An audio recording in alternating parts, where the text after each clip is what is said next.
दोस्तों नमस्कार। आपके अपने यूट्यूब चैनल चालिया स्मार्ट स्टडी में हार्दिक अभिनंदन व स्वागत। दोस्तों हमारा राजस्थान बुक है जो कक्षा 6 का भाग फर्स्ट, इसका हम अध्ययन कर रहे हैं। हमने 1 से लेकर 9 पाठ का अध्ययन कर लिया। यह बुक परीक्षा की दृष्टि से बहुत ही इम्पोर्टेंट यानी महत्वपूर्ण है।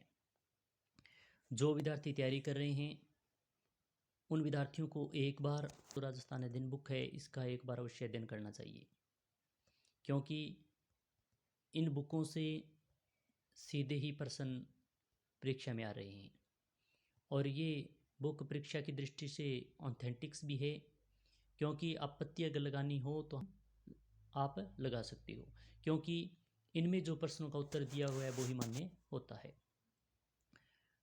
तो हमने 1 से लेकर 9 अध्यायों का अध्ययन कर लिया था। आज हम फिर एक नए अध्याय के साथ अध्याय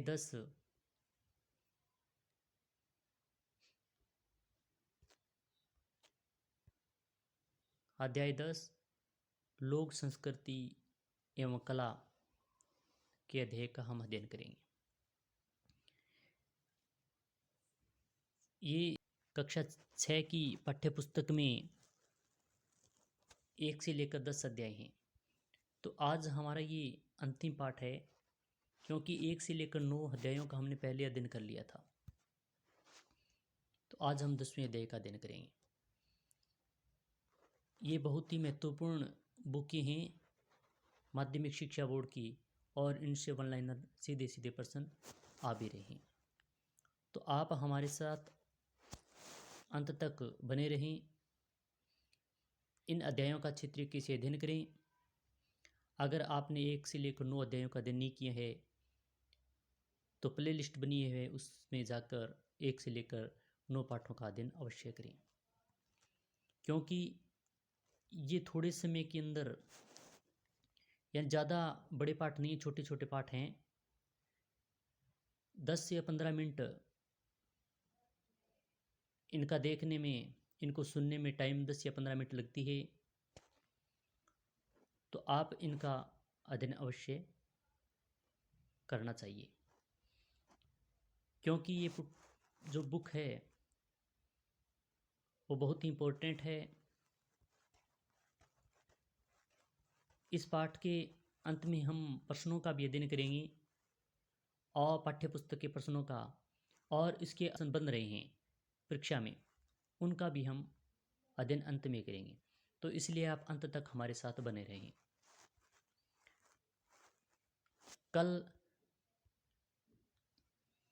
कल हम कक्षा 7 की बुक हमारा राजस्थान भाग 2 का पहले पाठ का अध्ययन करेंगे। तो आज शुरू करते हैं अध्याय 10 लोक संस्कृति एवं कला। दिल्ली में हुई गणतंत्र दिवस परेड में भाग लेकर आज विद्यालय में आई थी। प्रार्थना सभा में काव्या का स्वागत करते हुए उसे अपने अनुभव साझा करने हेतु आमंत्रित किया गया। काव्या ने बताया कि उसे वहाँ अन्य राज्यों के बच्चों के साथ रहने का अवसर मिला और उसने उसकी कला, संस्कृति, भाषा, खान पान, वेशभूषा के बारे में अनेक बातें अनेक नई बातें जानी। साथ ही उसने अपनी राजस्थानी संस्कृति, कला, भाषा, खान पान, वेशभूषा आदि के संबंध में परेड के साथियों को जानकारी दी। प्रार्थना सभा के बाद कक्षा में पहुंच कर अध्यापिका ने कहा, आज हम भी राजस्थान की संस्कृति व कला के बारे में विस्तार से जानने का प्रयास करेंगे।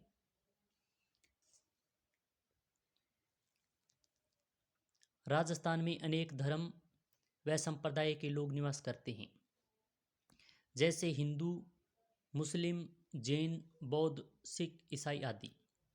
दक्षिण राजस्थान में भी दक्षिण राजस्थान में एक बड़ी संख्या आदिवासियों की है, जिसमें भील, मीणा, सहरिया, ग्रासिया, डोमर आदि प्रमुख हैं। भील, मीणा, सहरिया, ग्रासिया, डामोर ये आदिवासी जातियां हैं। राज्य में भाषा, वेशभूषा, रहन सहन, खान पान आदि की विविधता दिखाई देती है। राजस्थान की मातृभाषा राजस्थानी है, यानी राजस्थान की जो मातृभाषा है वो राजस्थानी है। राजस्थान के विभिन्न अंचलों में अनेक प्रकार की भाषाएं बोली जाती है, परंतु मुख्य रूप से राजस्थानी भाषा दो रूपों में जानी जाती है, दो रूपों में जाना जाता है। तो दो रूप कौन कौन से हैं भाषा के? तो एक नंबर है पूर्वी राजस्थानी भाषा और दो नंबर है पश्चिमी राजस्थानी भाषा। पूर्वी राजस्थानी भाषा में कौन कौन सी बोलियां हैं और पश्चिमी राजस्थानी भाषा में कौन कौन सी बोलियां, इनके बारे में हम देखते हैं। तो पूर्वी राजस्थान की भाषा की प्रतिनिधि 4 बोलियां हैं। ढूंढाड़ी जो जयपुर क्षेत्र में बोली जाती है, हाड़ौती जो कोटा बूंदी क्षेत्र में बोली जाती है, मेवात, अलवर, भरतपुर क्षेत्र और अहिरवाटी। तो ये 4 प्रकार की जो बोलियां हैं वो पूर्वी राजस्थान के अंतर्गत आती है। परीक्षा में बहुत बार पूछा गया है जयपुर की बोली, हाड़ौती क्षेत्र की बोलियों के बारे में। तो ढूंढाड़ी जयपुर क्षेत्र की बोली है, हाड़ौती कोटा बूंदी और मेवात अलवर क्षेत्र वाली। तो पश्चिमी राजस्थान भाषा की प्रतिनिधि भी 4 बोलियां हैं। पूर्व के अंदर भी 4 बोलियां प्रमुख हैं और पश्चिमी में भी 4 बोलियां हैं। तो पश्चिमी में मारवाड़ी, मेवाड़ी, वागड़ी और शेखावाटी ये मुख्य 4 प्रकार की बोलियां हैं। हमारा राजस्थान सांस्कृतिक दृष्टि से विविधतापूर्ण है। यहाँ भाषा, वेशभूषा, खान पान, रीति रिवाज आदि में भी अंतर देखने को मिलता है। इसलिए कहीं दाल ढोकला खाते हैं तो कहीं दाल बाटी और कहीं बाजरे की खीच, कहीं मक्का की रोटी तो कहीं केर सांगरी।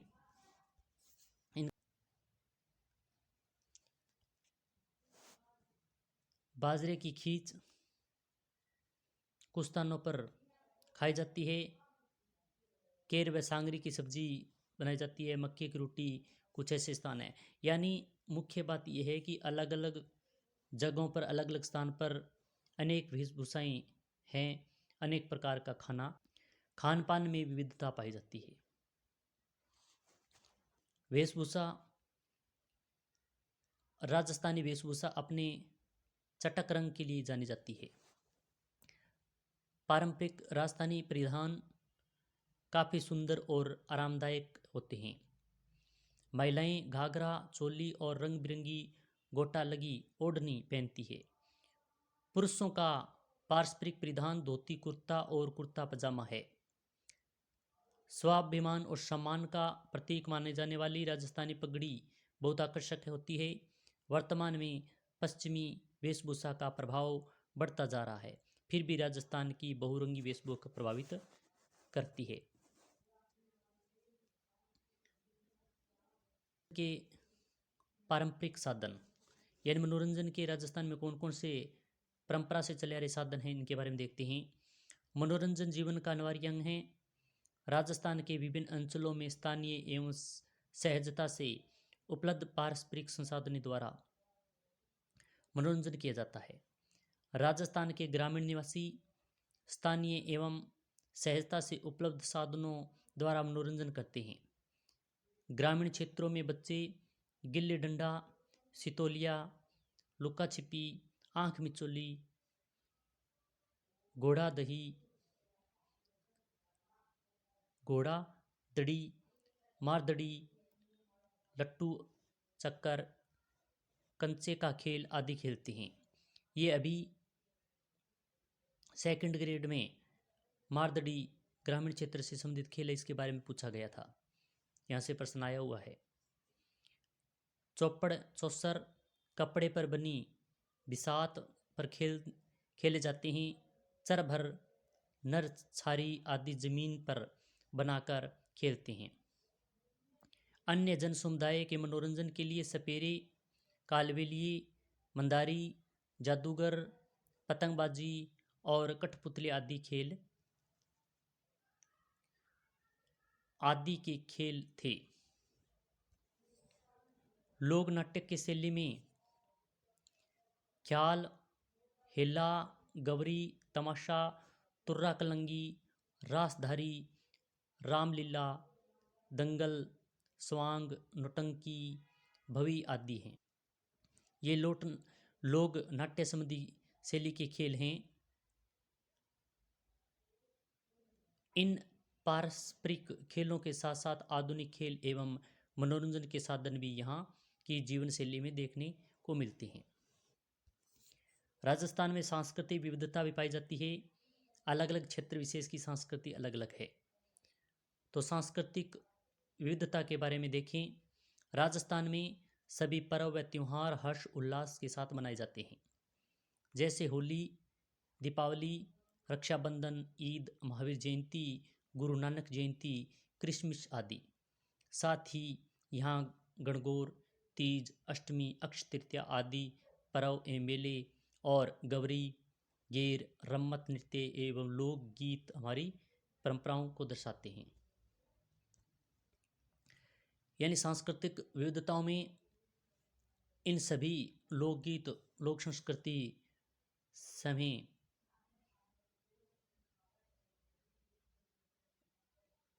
हमारी परंपराओं को दर्शाते हैं। गणगौर, रंगीले राजस्थान का रंग बिरंगा त्योहार गणगौर है।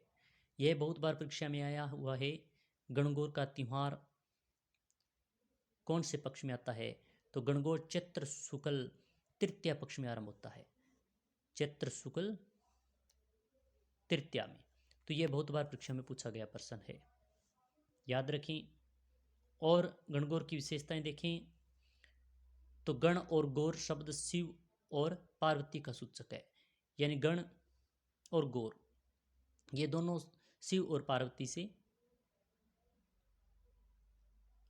पार्वती के सूचक हैं। गणगौर पर मुख्य रूप से शिव और पार्वती की पूजा की जाती है। यानी गणगौर पर शिव जी और पार्वती की पूजा की जाती है। गणगौर के अवसर पर राजस्थान में कहीं 3 दिन तो कहीं 4 दिन का उत्सव होता है। राजस्थान के समस्त जिलों में यह त्योहार अत्यंत धूमधाम से मनाया जाता है। गणगौर के बाद में अगला तीज। यह भी परीक्षा की दृष्टि से बहुत महत्वपूर्ण, क्योंकि गणगौर, तीज, शीतलाष्टमी ये जो भी सभी इस बुक में जो दिए गए हैं बहुत ही महत्वपूर्ण हैं और इनसे प्रश्न बार बार परीक्षा में आए हुए हैं। प्रत्येक लाइन को आप ध्यान से अध्ययन करें, क्योंकि प्रत्येक लाइन में प्रश्न है। तो सावन के महीने में बनाया जाने वाला तीज का त्यौहार राजस्थान में एक अलग ही महत्व रखता है। तो तीज का त्यौहार कब मनाया जाता है? श्रावण महीने में। यह भी परीक्षा में पूछा गया प्रश्न है। शुष्क राजस्थान में जब काली घटाएं छा जाती है तो यह किसी उत्सव से कम नहीं होता है। श्रावण के महीने में शुक्ल पक्ष तृतीया को नवयुवतियां पेड़ों पर झूले डालकर झूलती है। भादों की कृष्णा पक्ष की तीज को कजली तीज और सातोड़ी तीज के नाम से मनाया जाता है। यह परीक्षा में बहुत बार पूछा जाता है। कजली तीज और सातोड़ी तीज कब मनाई जाती है? तो भादुए के महीने में कृष्ण पक्ष की तीज को कजली तीज व सातोड़ी तीज मनाया जाता है। इस अवसर पर महिलाओं द्वारा मेहंदी लगाई जाती है, पार्वती की पूजा की जाती है और उनसे महिलाएं अपने सुहाग के दीर्घायु होने की कामना करती है। यह त्यौहार प्रकृति और मनुष्य की निकटता का अनुपम उदाहरण है। आगे वाला त्यौहार शीतलाष्टमी इंपॉर्टेंट है। होली के 8वें दिन चैत्र कृष्ण पक्ष की अष्टमी को शीतला देवी की पूजन के लिए शीतलाष्टमी का त्यौहार मनाया जाता है। यानी होली के 8वें दिन चैत्र कृष्ण पक्ष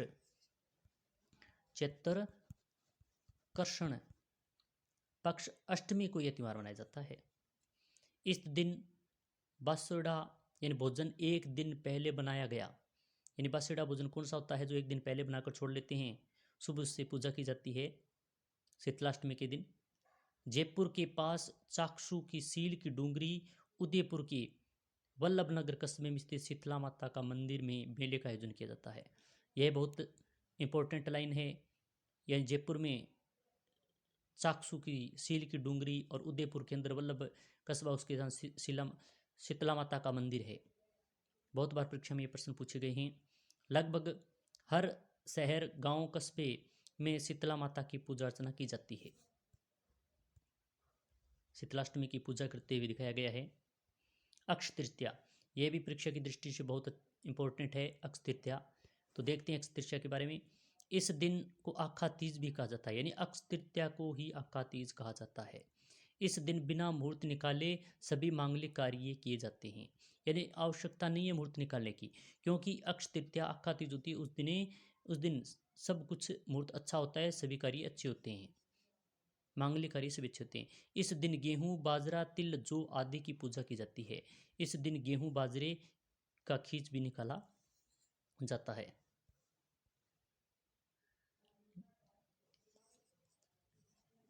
राजस्थान के प्रमुख मेले के बारे में देखें। राजस्थान के प्रमुख मेले तो बहुत इंपॉर्टेंट है, यानी ये पाठ कक्षा 6 का 10वां अध्याय में प्रत्येक लाइन परीक्षा की दृष्टि से इंपॉर्टेंट है।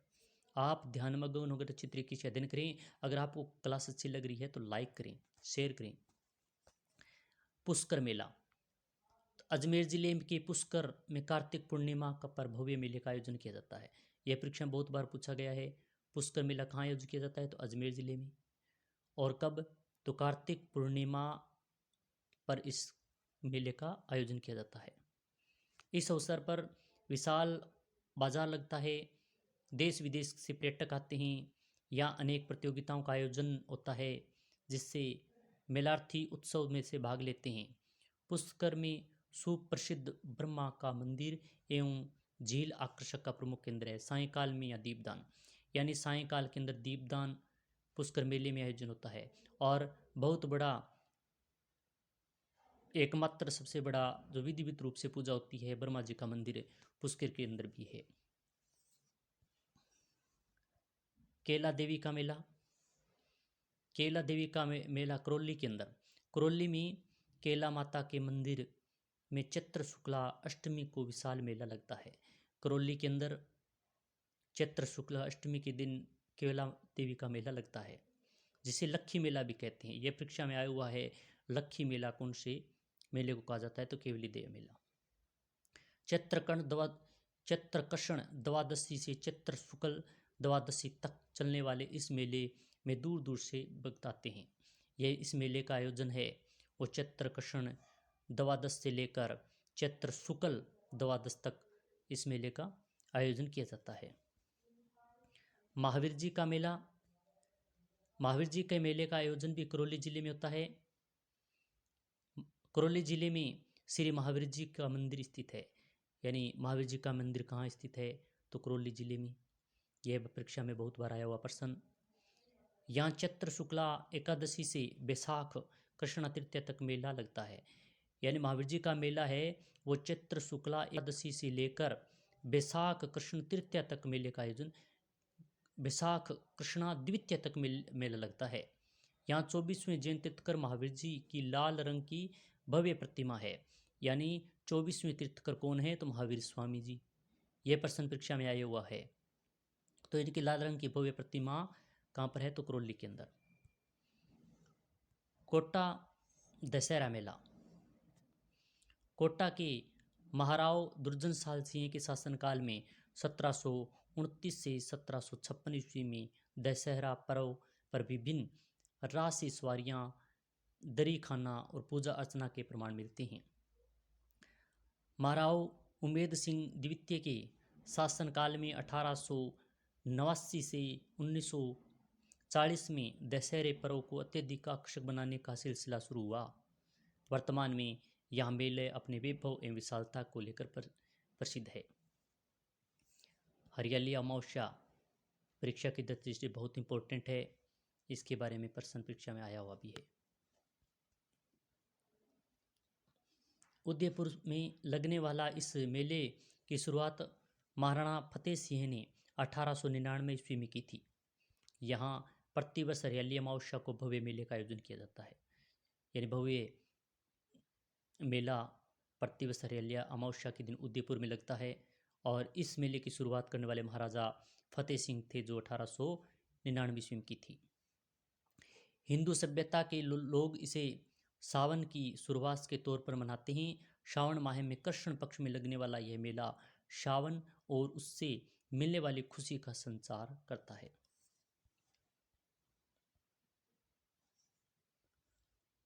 ख्वाजा मोइनुद्दीन चिश्ती का उर्स।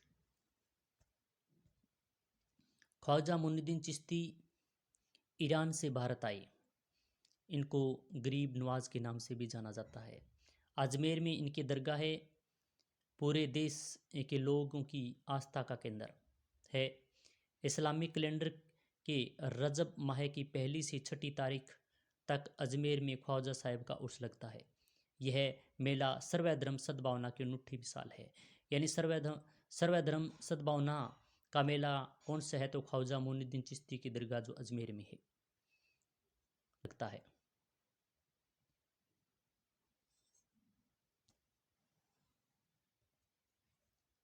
इस्लामिक कैलेंडर के रजब माह से पहली से छठी तारीख तक अजमेर में ख्वाजा साहिब का उर्स लगता है। यानी ख्वाजा साहिब का उर्स कहाँ लगता है? तो अजमेर ज़िले में ख्वाजा मोइनुद्दीन चिश्ती दरगाह पर लगता है। वेणुश्वर मेला जो परीक्षा की दृष्टि से बहुत इम्पोर्टेंट है। वेणुश्वर मेले के बारे में बहुत बार परीक्षा में आया है, वह प्रश्न और आ भी रहे हैं। यह राजस्थान के आदिवासी समाज का सबसे बड़ा मेला है। यानी आदिवासी समाज का सबसे बड़ा मेला पूछे तो वेणेश्वर धाम जो बोला जाता है डूंगरपुर जिले में है। माघ पूर्णिमा के अवसर पर डूंगरपुर जिले में माही, जाखम और सोम नदियों के संगम स्थल पर यह मेला लगता है। यानी इस मेले का आयोजन माही नदी, जाखम नदी और सोम नदी के तीनों नदियों के संगम पर वेणेश्वर धाम मेले का आयोजन होता है। वेणेश्वर धाम मेला लगता है जो डूंगरपुर जिले में है। इसमें लोग अपने दिवंगतों की अस्थियों भी प्राप्त करते हैं। यानी अपनी जिसकी व्यक्ति की मृत्यु हो जाती है तो उनकी अस्थियों का विसर्जन वेणेश्वर मेले के अंदर किया जाता है। सोम माही जो तीनों का संगम स्थल है वहाँ पर किया जाता है, विसर्जन किया जाता है। करणी माता का मेला, यह भी परीक्षा यानी इस पाठ की प्रत्येक लाइन में प्रश्न है और बहुत बार परीक्षाओं में आ भी रहे हैं। तो आप ध्यान होकर एक या दो बार इस वीडियो को अवश्य देखें। बीकानेर जिले के देशनोक में करणी माता मंदिर में यह मेला आयोजन किया जाता है। यानी करणी माता मेले का आयोजन बीकानेर जिले के देशनोक में आयोजन किया जाता है। करणी माता बीकानेर शासकों की अधिष्ठात्री देवी है। इस मंदिर की विशेषता यह है कि यहाँ काले और सफ़ेद चूहे अत्यधिक संख्या में विचरण करते हैं और सफ़ेद चूहों को काबा कहा जाता है। ऐसा माना जाता है कि सफ़ेद चूहे जिसके दर्शन कर ले अगर हो जाए तो उनकी मनोकामना पूर्ण भी हो जाती है। खाटू श्याम जी का मेला, सीकर जिले के खाटू श्याम जी का मंदिर एक प्रसिद्ध स्थल है। यहाँ फाल्गुन के शुक्ल पक्ष की 10वीं से 12वीं तक मेला आयोजन होता है। यानी खाटू श्याम जी के मेले का आयोजन सीकर जिले में होता है। यानी खाटू श्याम जी मंदिर एक प्रसिद्ध है और खाटू श्याम जी मंदिर पर मेले का आयोजन है वह फाल्गुन के शुक्ल पक्ष की 10वीं से 12वीं तक मेले का आयोजन होता है। बाबा रामदेव का मेला परीक्षा की दृष्टि से बहुत इंपॉर्टेंट है। का मेला परीक्षा की दृष्टि से बहुत इंपॉर्टेंट है। जैसलमेर जिले में पोकरण कस्बे के पास रुनेचा नामक स्थान पर भद्र माह की शुक्ल पक्ष की द्वितीया से एकादशी तक इस मेले का आयोजन होता है। बाबा रामदेव राजस्थान के जाने माने लोक देवता जिसमें सभी वर्गों व धर्मों के लोग आस्था रखते हैं। यानी बाबा रामदेव जी ऐसे लोक देवता हैं जो एक कवि भी है। इनके द्वारा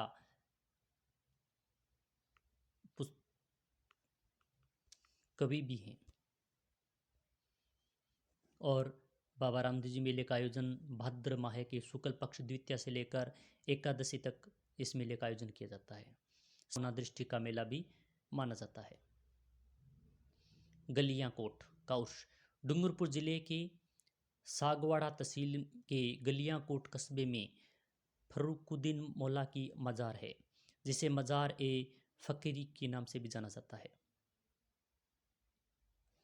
यह दाऊदी बोहरा समाज की आस्था का बहुत बड़ा केंद्र है।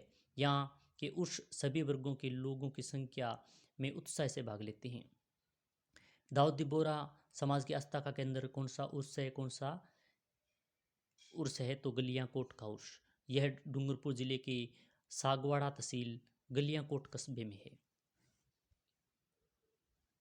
इसके उसके बारे में परीक्षा प्रश्न पूछा भी गया है। अन्य मेले की बात करें तो इन सभी मेलों के अतिरिक्त राजस्थान में अनेक मेले लगते हैं, जिसमें मुख्य रूप से सीकर जिले की जीण माता मेला, अलवर का भरतरी मेला, जयपुर डींग कल्याण जी का मेला, पर्वतसर में तेजा जी का मेला, बाड़मेर में गोगा जी का मेला प्रसिद्ध है। राजस्थान के प्रत्येक नगर कस्बे गांव में स्थानीय मेले का आयोजन होता है। प्रमुख लोक देवता व संत। लोक देवता और संतों के बारे में भी बहुत बार परीक्षा में प्रश्न आया हुआ है।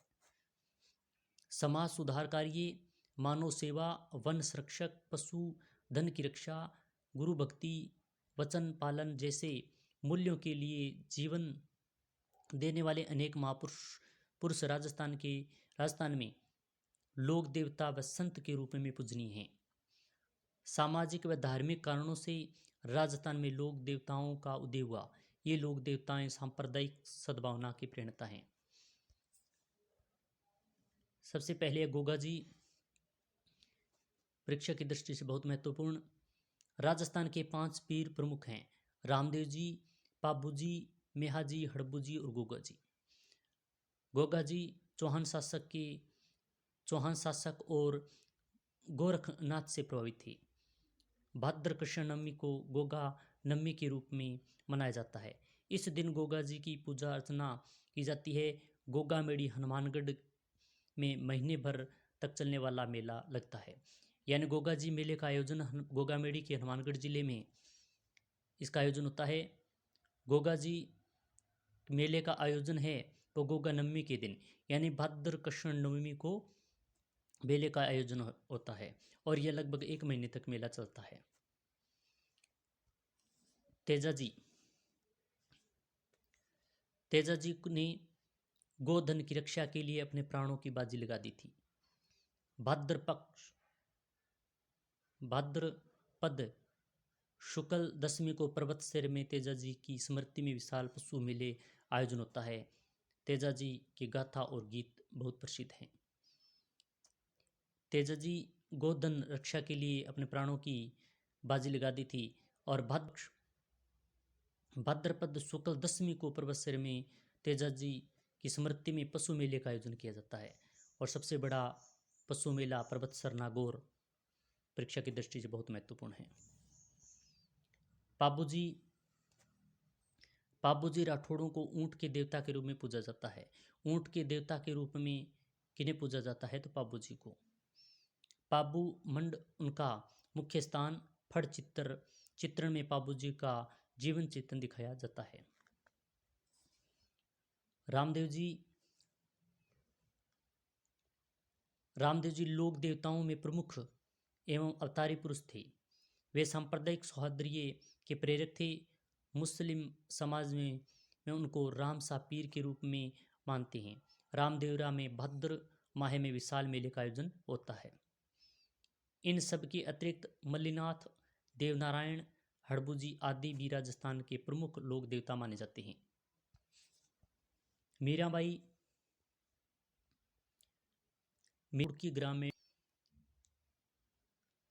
भक्तमती मीराबाई का विवाह मेवाड़ के सिसोदिया वंश के महाराणा कुमार भोजराज के साथ हुआ।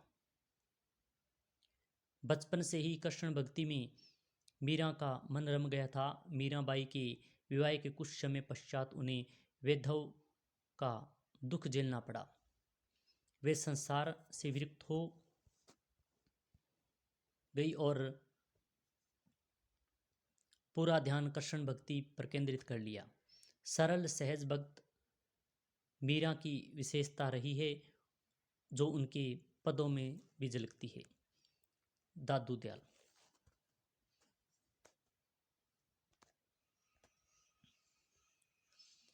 दादू दयाल के जन्म स्थान को लेकर विद्वानों की एक राय नहीं है। 1585 ईस्वी में फतेहपुर सीकरी में उन्होंने अकबर से भेंट की और फिर राजस्थान में आकर भक्ति का प्रसार करते रहे। 1603 ईस्वी में नारायणा गांव में उनका देह त्याग दी।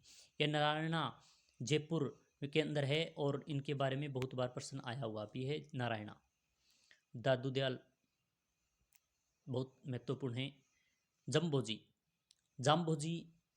जाम्बोजी महाराज बिश्नोई संप्रदाय के प्रवर्तक हैं। यह प्रश्न बहुत बार पूछा गया, बिश्नोई संप्रदाय के प्रवर्तक कौन माने जाते हैं, तो जाम्बोजी। इनका जन्म विक्रम संवत 508 को की भद्रपद कृष्णा अष्टमी को पिप्पासर नागौर नामक गांव में हुआ। इनका जन्म है वो 1508 विक्रम संवत में हुआ था, भद्र कृष्ण अष्टमी को पिप्पासर नागौर के अंदर। जाम्बोजी के उपदेश चलते हुए बिश्नोई समाज के निरंतर पर्यावरण रक्षक व जीव हत्या के विरुद्ध प्रयास कर रहे हैं।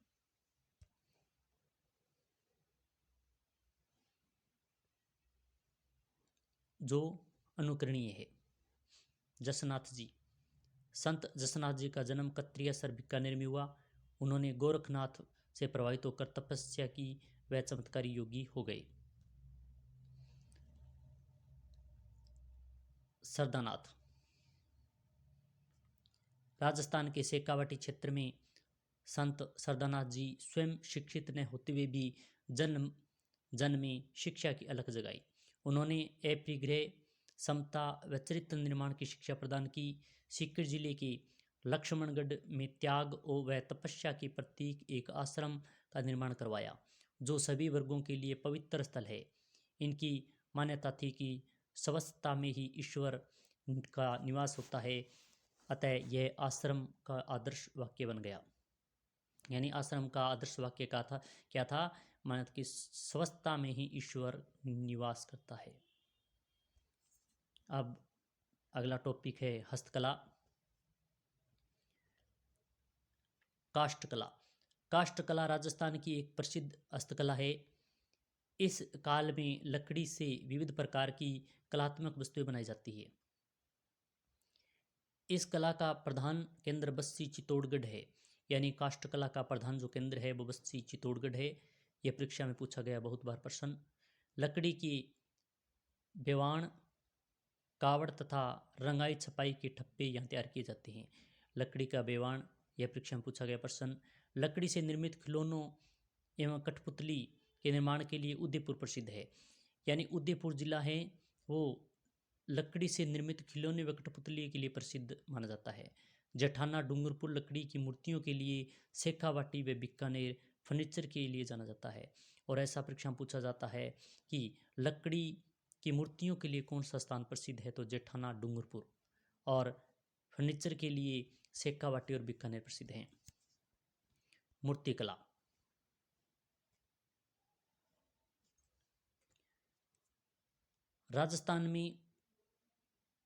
राजस्थान अपने संगमरमर के लिए प्रसिद्ध रहा है। विभिन्न स्थानों पर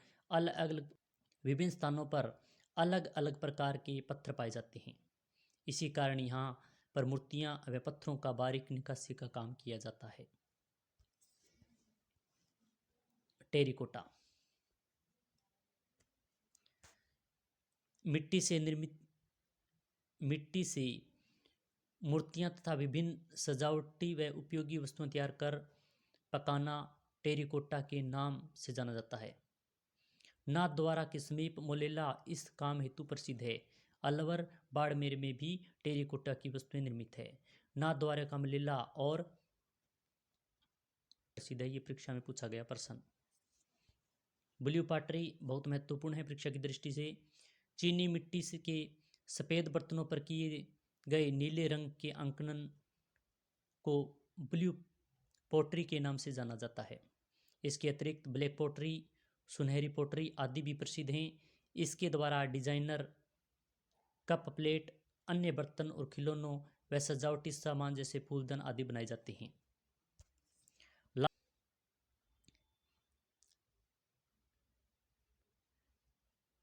लाख का काम, लाख के काम में चपड़ी को पिघलाकर उससे चौक, मिट्टी, बिरोजा आदि मिलाकर गूंथ लिया जाता है। उसी से विभिन्न चीजें तैयार की जाती है। सजावट के लिए कांच एवं मोती लगाए जाते हैं। जयपुर, जोधपुर इनके आभूषणों के लिए प्रसिद्ध है। आभूषण, जड़ाऊ गहनों के लिए जयपुर, जोधपुर, बीकानेर एवं उदयपुर विख्यात है। जड़ाऊ आभूषणों के लिए प्रश्न पूछ लिया जाता है कि कौन से जिले प्रसिद्ध हैं, तो जयपुर, जोधपुर, बीकानेर और उदयपुर। मूल्यवान पत्थरों को तराशने का काम जयपुर में होता है। मूल्यवान पत्थर है उनको तराशने का काम कहाँ पर होता है, तो जयपुर जिले में होता है। कांच पर बारीक सोने की निकासी का काम थेवा कला कहलाती है। यानी ये प्रश्न बहुत बार थेवा कला कहलाता है, जिसके लिए प्रतापगढ़ प्रसिद्ध है। थेवा कला के लिए कौन सा जिला प्रसिद्ध है, तो वह प्रतापगढ़। प्रतापगढ़ की जनजातियों में पित्तल और चांदी आभूषण के लिए विख्यात है। प्रतापगढ़ की जनजातियां है उनमें पित्तल और चांदी के आभूषणों के लिए प्रसिद्ध मानी जाती है। कपड़े पर छपाई, राजस्थान में किस्म किस्म की छपाई का काम होता है। बगरू, सांगानेर, ओकाला, बाड़मेर, कोलडेरा, पाली, बस्सी इन कामों के लिए विशेष प्रसिद्ध है। गोबर, तिल्ली का तेल, बकरी की मिंगनी और सोडे के मिश्रण से एक घोल बनाया जाता है। इसमें कपड़े की पूरी रात भिगोने के बाद सुखाया जाता है। सूखने के बाद उसे फिर से हरड़ के घोल में डुबोया जाता है। फिर लकड़ी के छापे यानी बॉक्स से उन पर छपाई की जाती है। छपाई के लिए पहले सीमित और प्राकृतिक रंगों का उपयोग होता था। अब सिंथेटिक्स यानी अप्राकृतिक रंग का भी उपयोग होता है। काशीदारी एवं गोटाकारी, राजस्थान के अनेक स्थानों पर कपड़ों पर काश्तीदारी भी की जाती है। कसीदों में मुख्यतः पशुओं के चित्र उकेरे जाते हैं। कई स्थानों पर कपड़ों के तरह तरह से काटकर कपड़ों पर सिल दिए जाता है, जिसे पेचवर्क कहा जाता है। यानी कपड़ों को तरह तरह से काटकर उनके कपड़ों पर जो सिल दिए जाते हैं वो पेचवर्क हैं। गोटे, किनारी और आरी तारी का काम भी राजस्थान की विशेषता है।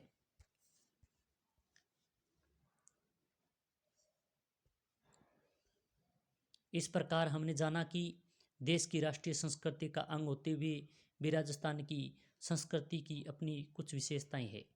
यहाँ के पारंपरिक पर्व, त्योहार, मेले, रीति रिवाज आदि आकर्षक एवं मनमोहक हैं। इसलिए राजस्थान को रंगीला राजस्थान कहा जाता है। महत्वपूर्ण शब्दावली के बारे में देखें तो क्षेत्र, तो अंचल, लोग,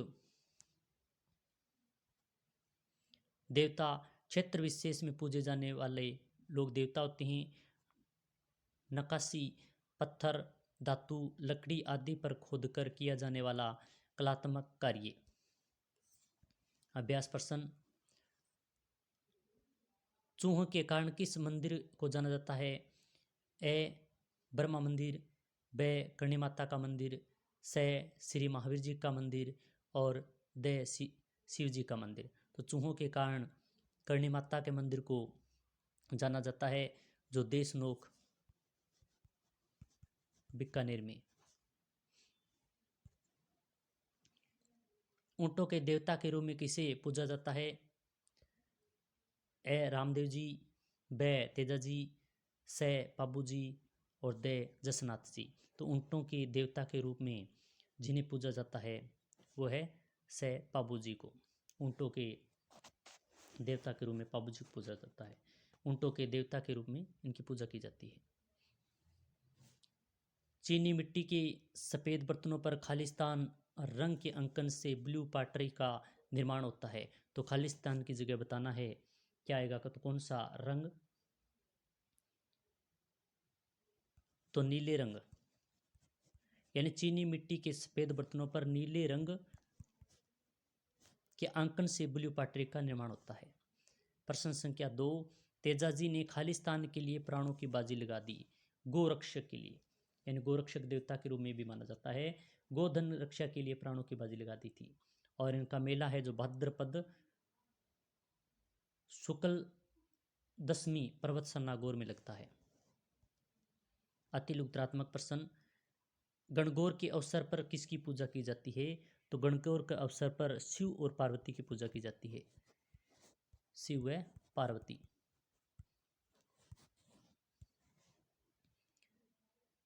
पश्चिमी राजस्थान में कितनी बोलियां व नाम? पश्चिमी राजस्थान में 4 बोलियां हैं, और 4 बोलियों में मारवाड़ी, मेवाड़ी, वागड़ी और शेखावाटी, ये 4 प्रकार की पश्चिमी राजस्थान की बोलियां हैं। तो ये हमने आज अध्याय 10 का अध्ययन किया, जो परीक्षा की दृष्टि से बहुत महत्वपूर्ण है। आप इस अध्याय को 1-2 बार अवश्य अध्ययन करें। लोक संस्कृति एवं कला बहुत महत्वपूर्ण है। इसमें जो वेशभूषा संबंधी प्रश्न आ सकता है, गणगौर, इसमें गणगौर का मेला कब लगता है, रंग बिरंगा त्योहार है, इसके बारे में परीक्षा में पूछा जाता है। इसी के साथ तीज, शीतलाष्टमी, कब मेले का आयोजन किया जाता है, तो तीज का त्यौहार कब मनाया जाता है, शीतलाष्टमी का त्यौहार कब मनाया जाता है, तो इसके बारे में परीक्षा में पूछा जाता है बहुत बार। अक्षय तृतीया, जो आखा तीज भी कहा जाता है, ऐसा पूछा जाता है, तब बिना मूर्त निकाले मांगलिक कार्य किस अवसर पर किया जाता है, तो आखा तीज के दिन या अक्षय तृतीया। सबसे ज़्यादा विवाह शादी इसी अवसर पर होते हैं। इसी के साथ पुष्कर मेले का भी बहुत बार प्रश्न पूछ लिया जाता है। पुष्कर मेले का आयोजन कहाँ होता है, तो अजमेर जिले में। कब होता है, तो कार्तिक पूर्णिमा का दिन। एकमात्र ब्रह्मा जी का सुप्रसिद्ध मंदिर यहीं पे है। केला देवी के मेला करौली जिले में, यह पर बहुत बार प्रश्न आया हुआ है। चैत्र शुक्ला अष्टमी को विशाल मेला लगता है, अच्छा प्रश्न है ये भी। महावीर जी के मेला में पूछ लिया जाता है, महावीर जी का मेला भी करौली में है। ये चैत्र शुक्ला एकादशी की विशाख कृष्णा द्वितीया तक मेला लगता है। यह भी 24वीं जयंती तीर्थकर महावीर स्वामी जी, इसके बारे में पूछ लिया जाता है।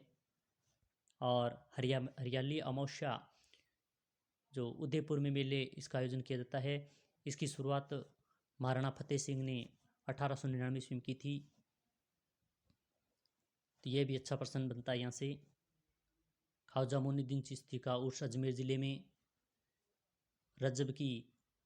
रजब माह की 1 से 6 तारीख अजमेर में ये ख्वाजा साहिब का उर्स लगता है।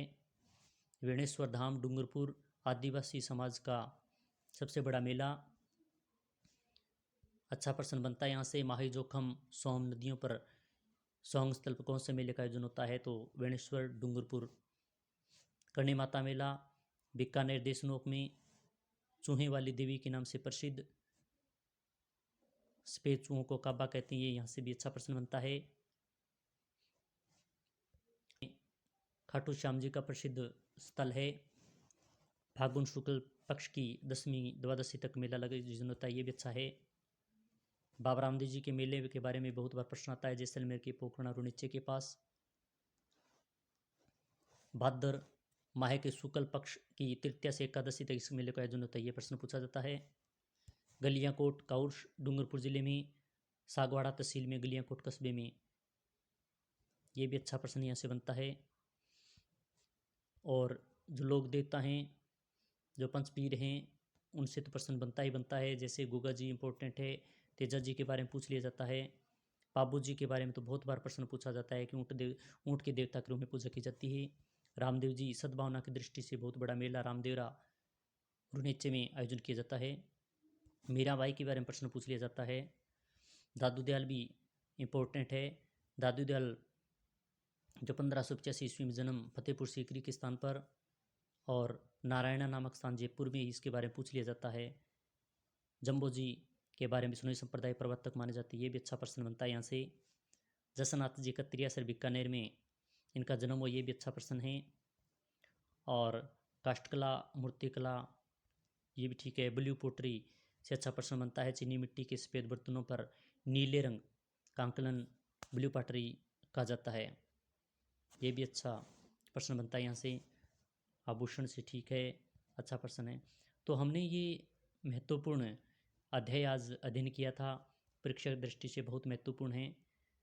तो अगर ये आपको क्लास अच्छी लगी तो शेयर, लाइक, सब्सक्राइब कर देना, साथ ही में बेल आइकन दबा देना। जय हिंद, जय भारत।